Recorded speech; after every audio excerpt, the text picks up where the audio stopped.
Según Vincent Baker, autor de juegos como In a Wicked Age, Poisoned, Dogs in the Vineyard y Apocalypse World, cuando jugamos rol, el sistema es lo que hacemos en cada momento para decidir lo que ocurre en la ficción.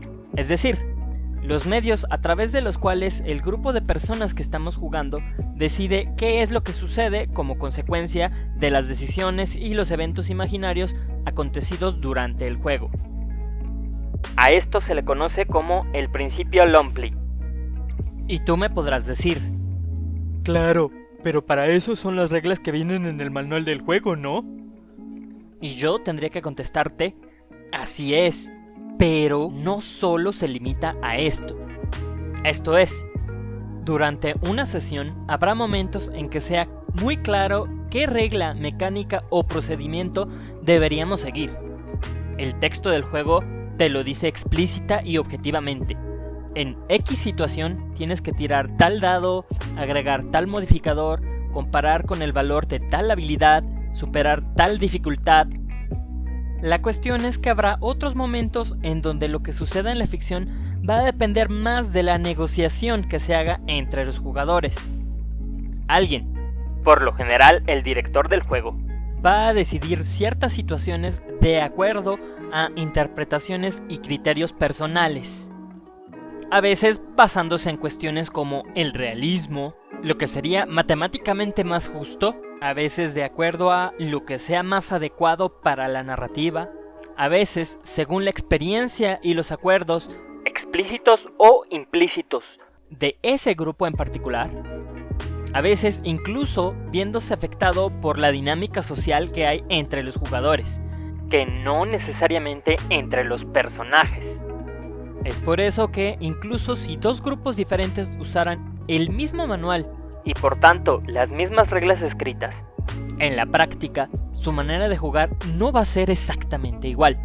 No solo existe la posibilidad de que directamente ignoren o cambien las reglas, también hay toda una serie de situaciones que dependerán totalmente del contexto social de esa combinación de jugadores en la mesa en ese momento en particular. Cuando jugamos rol, lo hacemos para que ciertas cosas sucedan en el mundo imaginario que estamos creando entre todos. Véase espacio imaginario compartido. El detalle es de qué y de quién depende qué y cómo pasa tal o cual cosa. De las reglas, de la persona que tenga una mayor autoridad narrativa acerca de la ficción, entiéndase el máster, de lo que cada quien haya escrito con anterioridad en la hoja de su personaje, de lo que los dados dicten, del consenso general del grupo. Spoiler, la respuesta es un rotundo y complicado depende. Pongamos un ejemplo práctico para que se entienda mejor a qué nos referimos. Tu guerrero y mi mago están discutiendo acaloradamente. Tras entender que seguir debatiendo no nos llevará a ninguna parte, decides pasar a la acción. Le corto la cabeza de un espadazo. Si nadie se opone a esa acción, eso es lo que sucede. Mi mago ya no tiene cabeza, y quizás sea un buen momento para comenzar a crear un nuevo personaje. Pero, ¿qué sucede si alguien se opone de alguna manera a dicha acción? Probablemente yo no me voy a quedar de brazos cruzados. ¡Ey, espera! Mi mago no va a permanecer inmóvil esperando a que le cortes la cabeza sin más. Esquivo el golpe. Y seguramente el máster en turno considerará necesario intervenir aplicando las reglas del juego. A ver, ambos tiren iniciativa.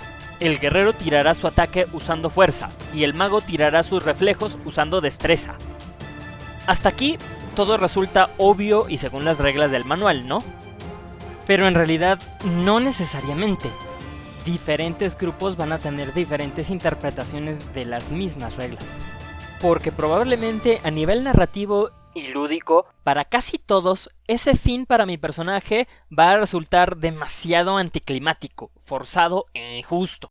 Quizá en algunos grupos incluso exista la regla no escrita de no está permitido tomar acciones violentas contra otros miembros de la party.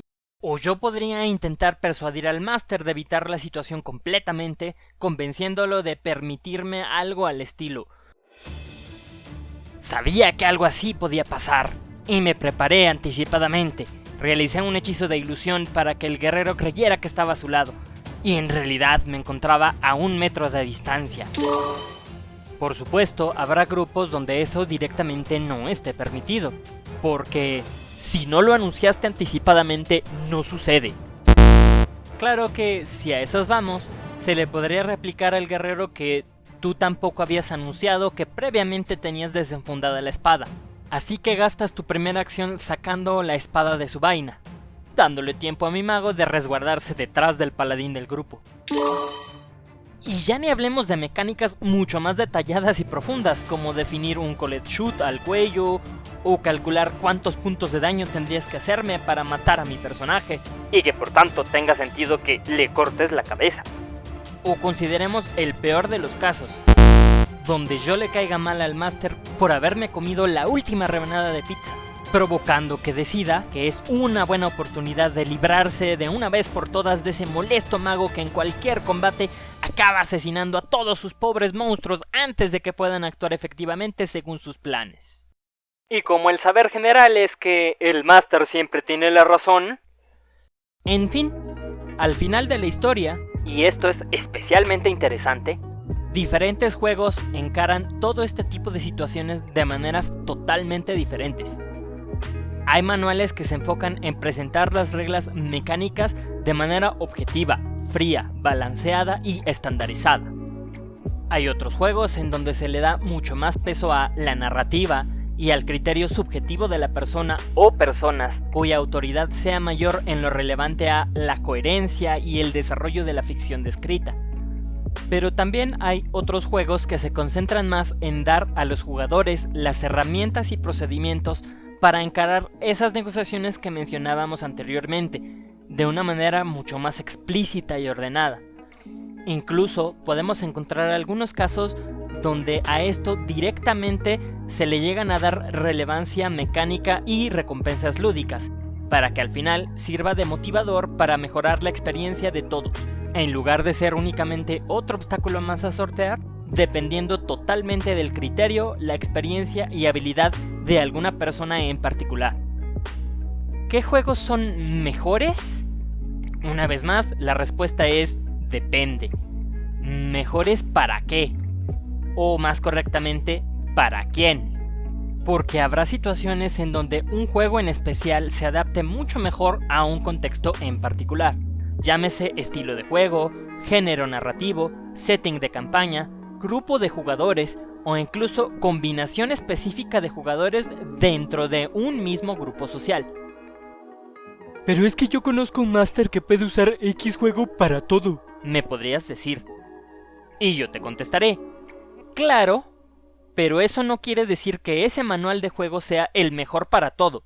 Simplemente quiere decir que ese máster en particular cuenta con las herramientas adecuadas para adaptarlo a lo que él necesita. Y claro, algunas de esas herramientas probablemente vengan directamente de las reglas del juego. Y te puedo recomendar que intentes buscar el juego que mejores herramientas te proporcione para la experiencia en particular que quieren emular durante su partida.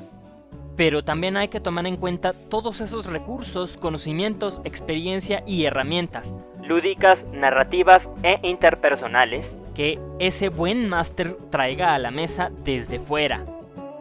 Porque recuerda, un sistema no se limita a lo que dice el manual, y mientras más explícitamente entendamos el peso de esas negociaciones, mejor fluirá cada sesión rolera que juguemos.